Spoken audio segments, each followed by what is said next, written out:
تو آئیے دیکھتے ہیں کہ محمد عربی جس کو اللہ نے ہدایت کا ایک چراغ بنا کر بھیجا دنیا میں، وہ کن کن مخالفتوں سے گزر گئے، اور پھر اللہ نے ان سے جو خیر دلوائی، آج میں اور آپ اسی خیر کا حصہ ہیں۔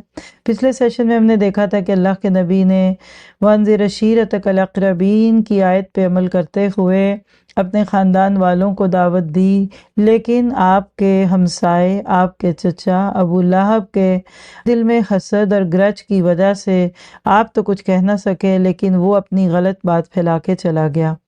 خیر، حق والے ہارتے نہیں، وہ تھکتے نہیں۔ آپ نے ایک بار پھر دعوت کا انتظام کیا، خاندان والوں کو بلایا۔ جب سب کھا چکے تو اس دفعہ آپ نے اپنے رب کا پیغام سنایا، جس کا خلاصہ کیا تھا کہ لوگوں، کوئی تو کسی سے جھوٹ نہیں بولتا، اپنوں سے کوئی جھوٹ کیسے بولے گا؟ اور اللہ کی قسم، میں تو غیروں سے جھوٹ بھی نہ بولوں، تم سے کیسے بولوں؟ اوروں کو دھوکہ نہ دوں تو تم کو کیسے دوں؟ تو اللہ جانتا ہے کہ میں اس کا رسول ہوں، اس نے مجھے تمہارے پاس بھیجا ہے۔ سن لو، عرب میں کوئی بھی اپنی قوم کے لیے مجھ سے بہتر چیز نہیں لایا۔ میں تمہارے پاس دونوں جہان کی بھلائی لایا ہوں۔ آپ بھی اس وقت محسوس کیجئے، آپ دنیا جہان کی سب سے بڑی بھلائی کو اس وقت سن رہی ہیں۔ کیا آپ کا ارد گرد اس چیز کا متحمل ہے؟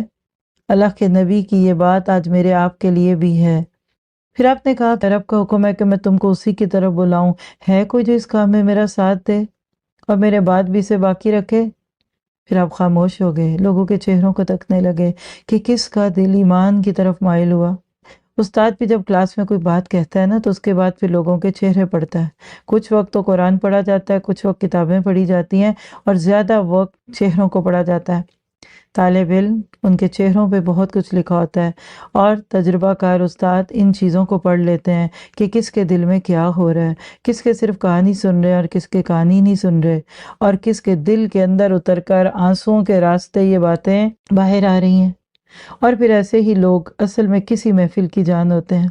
آپ یہ اندازہ لگا رہے تھے کہ کس کا سینہ اسلام کے لیے کھلا، کس نے حق کی حمایت کا فیصلہ کیا، لیکن کسی طرف سے کوئی آواز نہ آئی، ہر ایک کو جیسے سانپ سونگھ گیا۔ کتنا عجیب لگتا ہے اس وقت کہ آپ پوچھیں اور کوئی جواب نہ دیں، آپ کچھ کہیں اور کوئی اٹھے نہ، کوئی عمل نہ کرے۔ بڑے انسان کو تو اپنی بے عزتی محسوس ہوتی ہے۔ اور ابھی تو اللہ کے نبی صرف ان لوگوں میں تھے نا کہ جن کو صرف خاندان کے نام پر آپ نے اکٹھا کیا ہوا تھا۔ بعد کے ادوار میں اللہ نے دکھا دیا کہ آج اگر آپ کی کسی بات پہ کوئی بول نہیں رہا تو ایک وقت آئے گا کہ آپ کو اتنے پیارے ساتھی ملیں گے کہ آپ کے اشارے ابرو کو سمجھیں گے، حتیٰ کہ حدیبیہ کے مقام پر پہنچ کر تو وہ یہ دکھا دیں گے کہ اطاعت کا اجر عبادت کے اجر سے بھی زیادہ ہے۔ آج ہم عبادتوں میں کھو جاتے ہیں، نماز، روزہ، حج، تراویح سب کرنا چاہتے ہیں، لیکن بات ماننا کچھ مشکل لگتا ہے۔ علم کے لیے نکلنا ہمیں وقت کا زیاں لگتا ہے، نہیں ہم کیسے نکلیں، ہمارے پاس ابھی اور بہت سارے کام ہیں۔ خیر، لوگوں نے آپ کو کوئی رسپانس نہیں دیا، کوئی آپ کو کچھ سمجھتا، کوئی آپ کو دیوانہ سمجھ رہا ہے، حیرت سے آپ کا منہ دیکھ رہے ہیں۔ کچھ لوگوں نے نفرت سے رخ پھیر لیا اور وہاں سے چل دیے۔ اتنے میں ایک آواز آئی، ایک جوان بچہ 12-13 سال کا، بدن بھی کچھ یوں ہی سا، قد بھی چھوٹا سا، دبلا پتلا جسم تھا مگر بہادر، ہمت والا، اٹھ کر بولا، اللہ کے رسول، میں آپ کا ساتھ دوں گا، میں آپ کی مدد کروں گا۔ کتنا عجیب و غریب منظر تھا۔ لڑکے کی یہ باتیں سن کر اکثر بے قابو ہو گئے اور خاموش فضا کہکہوں سے گونجنے لگی۔ پھر وہ چوٹ کرتے ہوئے بولے، کیوں ابو طالب، آپ بھتیجے کی پیروی کرو گے یا بیٹے کی؟ یعنی حضرت علی رضی اللہ عنہ جو پہلے سے ہی آپ کے پاس تھے، انہوں نے بھری محفل میں آپ کا مان رکھ لیا کہ میں آپ کا ساتھ دوں گا، اور دیکھیے جب انہوں نے کہا تو اللہ نے ان کی بات مان لی۔ آپ سچے دل سے کوئی نیت کریں کہ اللہ میرے گھر سے کوئی کام ہو، اللہ ضرور کرائے گا۔ میری گاڑی کسی کام میں آ جائے، ضرور آئے گی۔ میرے سیل سے اللہ کوئی کام لے لے، ضرور ہوگا۔ میرے بچوں سے کوئی کام لے لے، ضرور ہوگا۔ آئیے دل کی گہرائیوں سے دعا کرتے ہیں کہ اللہ ہماری ایک ایک نعمت، ایک ایک بلونگنگ تیرے راستے میں آ جائے اور ہمیں اس دین کا حصہ بنا لے۔ اب دیکھیے ریزلٹس تو اچھے نہ دکھے، محفل دوسری بھی برخاست ہو گئی، ان کوششوں کا حاصل کچھ بھی نہیں، مگر آپ پھر بھی مایوس نہ ہوئے، پورے ولولے سے کام کرتے رہے۔ یاد رکھیے حق کے راستے میں پہلے دن آپ کو پھولوں کے ہار نہیں ملیں گے، شروع میں تو بہت نیگیٹیوٹی ملتی ہے، پھر جب کچھ لوگ ساتھ جمع ہوتے ہیں تو پھر طاقت ملتی ہے۔ آپ نے ایک دن پھر کوشش کی، صفا کی پہاڑی پہ چڑھ گئے اور درد بھری آواز سے بولے، قریشی بھائیو، قریشی بھائیو۔ لوگ چونک اٹھے، ارے بھائی یہ کون پکار ہے، یہ کس کی آواز ہے؟ پھر کچھ ہی دیر میں سب لوگ جمع ہو گئے اور بے تابی سے پوچھنے لگے، کیا بات ہے بھائی، کیا بات ہے؟ آپ نے فرمایا، ذرا آپ لوگ یہ تو بتائیں، اگر میں یہ کہوں کہ اس پہاڑ کے دامن سے ایک فوج نکلنا چاہتی ہے تو کیا آپ یقین کریں گے؟ لوگوں نے کہا، ہاں ہاں ضرور، نہ ماننے کی کوئی وجہ نہیں، ہم نے تو آپ کی زبان سے کبھی کوئی جھوٹی بات ہی نہیں سنی۔ یہ دیکھیے، یہ ہے ریپوٹیشن۔ اللہ ہمارا بھی لوگوں کے نظروں میں یہ مقام بنا دے۔ پھر آپ نے فرمایا، میرے پیارے عزیزو، میں تمہیں ایک سخت عذاب سے ڈراتا ہوں جو تمہارے سامنے ہے۔ میں اسے اسی طرح دیکھ رہا ہوں جیسے اس وقت پہاڑ کے دوسری طرف۔ قریشی بھائیو، خدا کی ناراضگی سے بچو اور اپنے آپ کو آگ سے بچاؤ۔ اگر اللہ تم سے ناراض ہو گیا اور تم کو اس نے آگ میں جھونکنا چاہا تو میں نہیں بچا سکوں گا۔ آگ سے بچنے کی تو بس ایک ہی تدبیر ہے کہ اللہ تعالیٰ کو ایک مانو اور میرے رسول ہونے کا اقرار کر لو۔ یہ سننا تھا کہ ابو لہب کا چہرہ غصے سے سرخ ہو گیا جیسے لال انگارہ۔ فوراً وہ تن کر کھڑا ہوا اور کڑک کر بولا، ناسو تیرا، تو نے اسی لیے ہمیں بلایا تھا؟ نعوذ باللہ۔ یہ دیکھ کر آپ سناٹے میں آ گئے، بڑی حسرت کے ساتھ چچا کی طرف دیکھا۔ کاش کچھ دیر وہ خاموش رہے اور آپ لوگوں میں اپنی بات پہنچا سکے، ان کو سچے دین کی دعوت دے سکے اور ان کو رب کا پیغام سنا سکے، لیکن اس کو ذرا سا بھی ترس نہ آیا اور اس کا انداز اور سخت ہو گیا اور آپ کو جلی کٹھی سناتا رہا اور آخر لوگ وہاں سے بھی چل دیے۔ لیکن اب بھی ان میں وہی باتیں تھیں۔ کوئی کہتا، بھائی عبد المطلب کا نوجوان تو آسمان سے باتیں کرتا ہے۔ کوئی کہتا، وہ تو ایسے کی عبادت کرنے کو کہتا ہے جس کو نہ ہم دیکھ سکیں نہ سن سکیں۔ کوئی کہتا، جس سے وہ باتیں کرتا ہے ذرا ہماری بھی کیوں نہیں کرا دیتا، یعنی جتنے منہ اتنی باتیں۔ اس طرح اسلام کی آواز اٹھائے ہوئے ایک زمانہ گزر گیا۔ پیارے نبی اپنے پیروکاروں کو لے کر اپنے گھر آ جاتے یا کبھی دارالارقم میں چلے جاتے، وہاں ان کو قرآن کی آیتیں سناتے۔ جو نہ پڑھے لکھے ہوتے ان کو کئی کئی بار سناتے یہاں تک کہ وہ باتیں یاد ہو جائیں۔ جو پڑھے لکھے ہوتے وہ ذرا جلدی سمجھ آتے، پھر آپ خود بھی اس بات کو دہراتے۔ گھر جاتے تو بیوی بچوں کو یہ آیتیں یاد دلاتے اور اسی طرح جو نئے مسلمان ہوتے ان کو بھی یاد کرواتے، اور آہستہ آہستہ اسلام پھیلتا گیا اور مسلمان بڑھتے رہے، مگر مشرکین اسے یوں ہی ہنسی مذاق پر ٹالتے رہے۔ یہ ایک سنجیدہ خطرہ ہے، یہ باور کرنے کو وہ بھی تیار نہ تھے، یعنی انہوں نے اللہ کے نبی کی دعوت کو کوئی بہت سنجیدہ بات نہ سمجھا۔ وہ تو یہی سمجھ رہے تھے کہ یہ لوگ محمد صلی اللہ علیہ وسلم کے پیچھے دیوانے ہو گئے ہیں، اسی کے رو میں آ کر اپنا دین بھی چھوڑ بیٹھے ہیں، ان کو تو جادو ہو گئے، یہ تو کریزی ہو گئے ہیں، ان کو تو ایک دھن سوار ہو گئی ہے، دیکھنا یہ ساتھ کوئی نہیں نبھنے کا، صرف 2 دن کی بات ہے، یہ ایک بخار ہے، اتر جائے گا اور اس کے بعد یہ سب گرد کی طرح اڑ جائیں گے۔ دیکھنا چند دن کے بعد سب زندگی نارمل ہونے لگے گی اور دیر ہو کے سویر یہ قومی دین ہی کو اپنا لیں گے۔ یعنی ان کو یہ خوش فہمیاں تھی کہ محمد صلی اللہ علیہ وسلم کی دعوت تھوڑے دن کے بعد دم توڑ دے گی، لیکن ان کو یہ نہیں پتا تھا کہ حق ایک دفعہ جب کسی کے دل میں آ جاتا ہے تو پھر اس کے بعد صرف ایک ہی راستہ ہے اور وہ آگے کا ہے، اس میں کوئی یو ٹرن نہیں، اس میں کوئی واپسی کا راستہ نہیں ہے۔ اللہ کے نبی باتوں کی پرواہ کیے بغیر اپنے کام پہ لگے رہے، یہ بھی لکھ لیں، اپنے کام سے کام رکھیے، اپنے مشن کو جاری رکھیے، اپنا جائزہ لیجئے، محاسبہ کیجئے، اللہ کے سامنے اپنے آپ کو ہر روز پیش کیجئے، قرآن سنت سے ہدایت لیجئے اور اس کے بعد باتوں کو پیچھے ڈال دیجئے۔ انہی دنوں کی بات ہے، ایک روز کچھ مشرک کعبہ میں تھے اور مورتیوں کو سجدہ کر رہے تھے۔ اتفاق سے اللہ کے نبی صلی اللہ علیہ وسلم کا ادھر سے گزر ہوا، آپ سے ان کی یہ حالت دیکھی نہ گئی، ان پر بڑا ترس آیا، دل میں خیال آیا کہ اس کام سے کس طرح روکا جائے اور انہیں اس ذلت سے کیسے بچایا جائے۔ نوٹ کیجئے، غصہ نہیں آیا، ترس آیا۔ یہ ہے داعیہ دین کا فیول، پہلے لوگوں پر ترس آئے گا، آپ ان سے محبت محسوس کریں گے، پھر دعوت اللہ کا کام ہوگا۔ خیر آپ وہاں گئے، کہا، اہل قریش، تم پر دادا ابراہیم کے دین کی کوئی بات واضح ہے؟ تم تو بالکل ہی اس سے ہٹ گئے ہو، تم ان حقیر مورتیوں کو پوجتے ہو اور انہیں اللہ کا ساتھی ٹھہراتے ہو۔ بتاؤ تو کبھی سوچا تم نے اللہ تم سے کتنا ناخوش ہوگا؟ اب تو مشرکوں کو یہ بات کھا گئی، گراں گزری، کچھ بیسیوں پہ تل گئے، بولے کوئی ہم موتیوں کو تھوڑی پوچھتے ہیں، اصل میں تو ہمیں اللہ سے محبت اور اسی سے قریب ہونے کی تمنا۔ یہ بات آپ آج کل ان پاروں میں بھی پڑھ رہے ہیں، 24 25 سورۃ زمر، آج کے پارے میں بھی یہ بات آئے گی۔ نہیں نہیں، ہم تو ان کو بس بیچ میں ایک وسیلہ بناتے ہیں، یہ تو قربت کا ذریعہ ہے، یہ تو بس واسطہ ہیں بیچ میں۔ آپ نے فرمایا اگر اللہ کو چاہتے تو میری بات مانو، اللہ بھی چاہنے لگے گا۔ یہ سننا تھا کہ وہ آگ بگولا ہو گئے، آپس میں بولے اس کی باتیں سنتے سنتے تو کلیجہ پک گیا، آخر کب تک برداشت کیا جائے؟ ہم چپ رہے اور یہ بات بڑھاتے ہی جا رہے ہیں۔ کیا ہو گیا؟ اتنا کہ ہماری عقلوں پہ چوٹیں لگا رہے ہیں، ہمارے آباء و اجداد تک کو گمراہ کہنے لگے، اور دیکھو دیکھو یہ تو ہمارے دیوتاؤں کو بھی نہیں بخشتا۔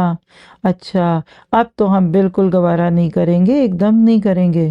پھر وہ سب اٹھ کر چل دیے، مگر آنکھیں بالکل سرخ تھیں، سینے کھول رہے تھے، اور اب جہاں دیکھیے آپ ہی موضوع گفتگو تھے۔ کوئی ستانے کے منصوبے بنا رہا تھا تو کوئی ڈرانے اور دھمکانے میں مصروف تھا، یعنی نیگیٹو پروپیگنڈا پھیلتا ہی گیا، پھیلتا ہی گیا۔ سارے سردار جو مشرک تھے سر جوڑ کر بیٹھے، آپس میں مشورہ کرنے لگے، کہنے لگے محمد تو دیوتاؤں پہ زیادتی کر رہا ہے صلی اللہ علیہ وسلم، اس کا کیا علاج کیا جائے؟ وہ ہمارے دین کے پیچھے پڑا ہے، اس سے کیسے پیچھا چھڑایا جائے؟ کیا یہ دیوتاؤں کی توہین کرتا ہے؟ ان دیوتاؤں کی جو ہمارے معبود ہیں، ہم سے پہلوں کے معبود ہیں، کیا یہ ہم کو بیوقوف سمجھتا ہے جو میں ان مورتیوں کو چھوڑ دینے کی دعوت دیتا ہے؟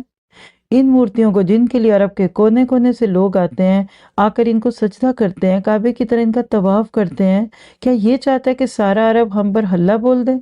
یا یہ چاہتا ہے کہ ہر قبیلہ ہمارا بائیکاٹ کر دے اور ہمارے یہاں آنا جانا چھوڑ دے، کہ ہماری ساری تجارت ٹھپ پڑ جائے اور ہم دانے دانے کو ترس جائیں؟ نوٹ کیجئے، ان باتوں میں آپ کو دینداری دکھ رہی ہے یا دکانداری؟ لکھیے، اکثر دینداری کے نام پر جو کام ہوتے ہیں اندر کھاتے دکانداری ہوتی ہے۔ خانہ کعبہ بھی ان کی تجارت کا ایک مرکز بن چکا تھا، باہر کے لوگ آتے، ان کی تجارت چلتی، ان کے خوب کاروبار چلتے۔ وہ یہ نہیں چاہتے تھے، یعنی پیئر پریشر میں نہیں آنا چاہ رہے تھے تاکہ پھر کئی مری امپورٹ ایکسپورٹ ہی نہ بند ہو جائے۔ آج کتنے مسلمانوں کا یہ مسئلہ ہے، غیروں کو اس لیے خوش رکھو تاکہ وہ تمہیں ایڈ دیتے رہیں اور تم ان کے سامنے اپنے سروں کو جھکاتے رہو۔ تو یہ اس دور کا بھی مسئلہ تھا، یہ آج کا بھی مسئلہ ہے۔ خیر بہت دیر یوں ہی باتیں ہوتی رہیں۔ آج کے حالات کو دیکھیے تو آپ کو کوئی چیز نئی نہیں دکھے گی۔ خیر ایک دن طے پایا کہ کچھ لوگ ابو طالب کے پاس جائیں گے اور ان سے بھتیجے کی شکایت کریں کہ آپ ان کو منع کیجئے کہ وہ نہ ہم کو کچھ کہے، نہ ہمارے دیوتاؤں کو، نہ اس کو ہمارے دین سے کوئی سروکار ہے، نہ ہم کو اس کے دین سے، یعنی بس ٹھیک ہے تم اپنے کام پہ رہو، ہم اپنے پہ رہیں۔ قریش کے سردار ابو طالب کے پاس آئے، ان میں حرب کا بیٹا ابو سفیان بھی تھا، ربیعہ کا بیٹا عتبہ بھی تھا، مغیرہ کا بیٹا ولید اور وائل کا بیٹا عاص اور ہشام کا بیٹا عمر بھی تھا۔ یہ بڑے بڑے نام تھے اس دور کے۔ ہاں وہی عمر جس کی کنیت ابو الحکم تھی، اور آج آپ اور میں اس کو ابو جہل کے نام سے جانتے ہیں۔ یہ سب وہاں گئے، ابو طالب کے سامنے اپنی بات رکھی، انہوں نے بھی ان کی دلداری کر دی، بڑی نرمی سے بات چیت کی، کسی طرح سمجھا بجھا کر واپس کر دیا۔ اسی طرح دن گزرتے گئے اور پیارے نبی شرک اور بت پرستی سے روکتے رہے اور تنہا اللہ کی عبادت پر ابھارتے رہے، یہاں تک کہ مسلمانوں کا ایک گروہ تیار ہو گیا۔ تھوڑے تھے، تنہا تھے، لوگ ملتے گئے، قافلہ بنتا گیا۔ اب مشرک گھبرانے لگے کہ اگر محمد صلی اللہ علیہ وسلم کامیاب ہو گیا تو اس کا تو دین پھیل جائے گا، ہر طرف اسلام کا بول بالا ہو گیا تو پھر کیا بنے گا؟ تب تو ہماری شامت آ جائے گی، وطن عزیز ویران ہو جائے گا اور ہمارا سارا کاروبار ٹھپ ہو جائے گا، اور پھر تو بس ہم گئے۔ یعنی وہی بات ہے کہ اپنے فائدوں کی خاطر وہ پریشان تھے، وہی باتیں جو کہ ہر دور میں رہیں اور موجود تھیں اور ہیں بھی، ہر وقت لوگوں کو یہی رہتا ہے۔ خیر کہنے لگے یہ کوئی اگنور کرنے والی بات نہیں، یہ کوئی گول مول بات نہیں ہے، اب کوئی دو ٹوک فیصلہ ہو جائے۔ یہ سوچ کر وہ پھر ایک دن ابو طالب کے پاس آ گئے اور بولے، ابو طالب آپ ہمارے بزرگ ہیں، دل و جان سے ہمیں عزیز ہیں، ذرا بھتیجے کے معاملے میں انصاف کیجئے نا، اس سے کہیے کہ ہمارے دیوتاؤں کو برا نہ کہے، ہمارے دین میں عیب نہ نکالے، ہماری عقل و خرد پر حملے نہ کرے، اور سب سے زیادہ جو ان کو برا لگتا تھا وہ کیا تھا کہ ہمارے باپ دادا کو برا نہ کہے، ہمیں یہ اچھا نہیں لگتا ہمارے بڑوں کو برا کہا جائے، آپ اس کو سمجھا لیں یا پھر بیچ سے ہٹ جائیے، ہم خود ہی اس سے نبٹ لیں گے، آخر آپ بھی تو اس کی باتوں سے بیزار ہیں، آپ کو بھی اس طرح چین مل جائے گا۔ اب ابو طالب سے کچھ بننا پڑا، مجبور ہو کر انہوں نے محمد صلی اللہ علیہ وسلم کو بلایا۔ آپ آئے تو وہ بولے، بھتیجے یہ قوم کے مالدار اور سردار لوگ ہیں، یعنی یہ ایلیٹ ہیں، یہ پیسے والے ہیں، آج کی زبان میں آپ کہہ لیجئے کہ یہ ڈونر ہیں، یہ سپورٹرز ہیں، یہ کرتے ہیں وہ کرتے ہیں، لہٰذا ایسے لوگوں کو ناراض تو ہم کر نہیں سکتے، تو میری تمہیں ایک نصیحت ہے کہ تم ان کے دیوتاؤں کو کچھ نہ کہو، انہیں تم سے کوئی شکایت ہے نہ تمہیں ان سے، صرف تم ان کے طور طریقوں کو برا کہتے ہو نا، اب یہ کہنا چھوڑ دو، نہ تم ان کو کچھ کہو نہ یہ تمہارے خدا کو کچھ کہے۔ اس وقت پھر اللہ کے نبی نے وہ تاریخ ساز بات کہی، آپ نے فرمایا چچا جو چیز ان کے لیے زیادہ بہتر ہے کیا اس کی طرف انہیں بلانا چھوڑ دوں؟ ابو طالب نے کہا وہ کیا چیز ہے؟ آپ نے فرمایا میں یہ کہتا ہوں یہ زبان سے صرف ایک فقرہ کہہ دیں، کیا؟ وَقُولُوا لَا إِلَٰهَ إِلَّا اللَّهَ تُفْلِحُونَ، اللہ کے سوا کوئی معبود نہیں، یہ فلاح پا جائیں گے، اگر یہ راضی ہو جائیں تو پورا عرب ان کا غلام ہو جائے گا، ساری دنیا ان کے قدم چومے گی۔ ابو جہل زور سے چیخا، تیرے باپ کی قسم وہ کون سا فکر ہے، اس جیسے 10 فکرے ہم سے سن لے، کیونکہ ان کو سرداری چاہیے تھی، ان کے مزاج میں بڑا پن تھا۔ اور جب آپ نے لا الہ الا اللہ کہا، یہ سنتے ہی پھر تلملا اٹھے، غصے سے چہرے سرخ ہو گئے، نفرت سے گردنیں پھر گئیں، اور وہ یہ کہتے ہوئے چل دی، اچھا دیکھ اب ہم تیرے ساتھ کیا کرتے ہیں، دھمکیوں پہ دھمکیاں، دھمکیوں پہ دھمکیاں، آپ دین کا کام ایسے نہیں کر سکتے، یاد رکھیے اس کے لیے مخالفتوں کے سامنے ایک سینہ سپر دیوار کی طرح کھڑا ہونا پڑتا ہے۔ اور دیکھیے نبی صلی اللہ علیہ وسلم کی دعوت تیزی سے پھیل رہی تھی، معاشرے کا جو صالح عنصر تھا نا، کہہ لیجئے کہ سوسائٹی کی جو کریم تھی، جو ایلیٹ تھے، جن کے اندر ابھی فطرت کی پکار پہ لبیک کہنا تھا، جن میں خیر تھی، وہ سب آپ کے گرد جمع ہو رہے تھے۔ یہ دیکھ کر تو ان کو اور بھی غصہ آنے لگا کہ سارے اچھے اچھے سمجھدار اور ابو بکر جیسے جنرس لوگ اور خدیجہ جیسی دولت مند عورت اور علی جیسا اتنا سمجھدار بچہ یہ ان کے ارد گرد آ رہے ہیں۔ یہ دیکھ کر تو وہ شرک کے جھنڈے اٹھانے والوں کو اور بھی غصہ آیا، دل ملانے لگے، ان کے دلوں پر سانپ لوٹنے لگے۔ اللہ کی عبادت سراسر ان کے بتوں کی توہین تھی ان کی نظر میں، اور اسلام کی عزت کفر کے لیے ذلت تھی ان کی نظر میں، اور اسلام کی سربلندی کافروں کے لیے خطرہ تھی۔ خیر غصے سے بے تاب ہو گئے، بالکل آگ بگولا ہو گئے، قسمیں کھائیں، اب ہم محمد صلی اللہ علیہ وسلم کے لیے ننگی تلوار ہے، جہاں پائیں گے اسے ستائیں گے، اور جس طرح ہو سکے گا اس کا دل دکھائیں گے، جسم کو بھی زخمی کریں گے، روح کو بھی چھلنی کریں گے، اور اس کے دین کو مٹا کر چھوڑیں گے۔ دیکھیے برا ہو شیطان کا کیسے لوگوں سے کیا کیا باتیں کہلواتا ہے، بعض اچھے اچھے لوگوں سے بری بری باتیں کہلواتا ہے۔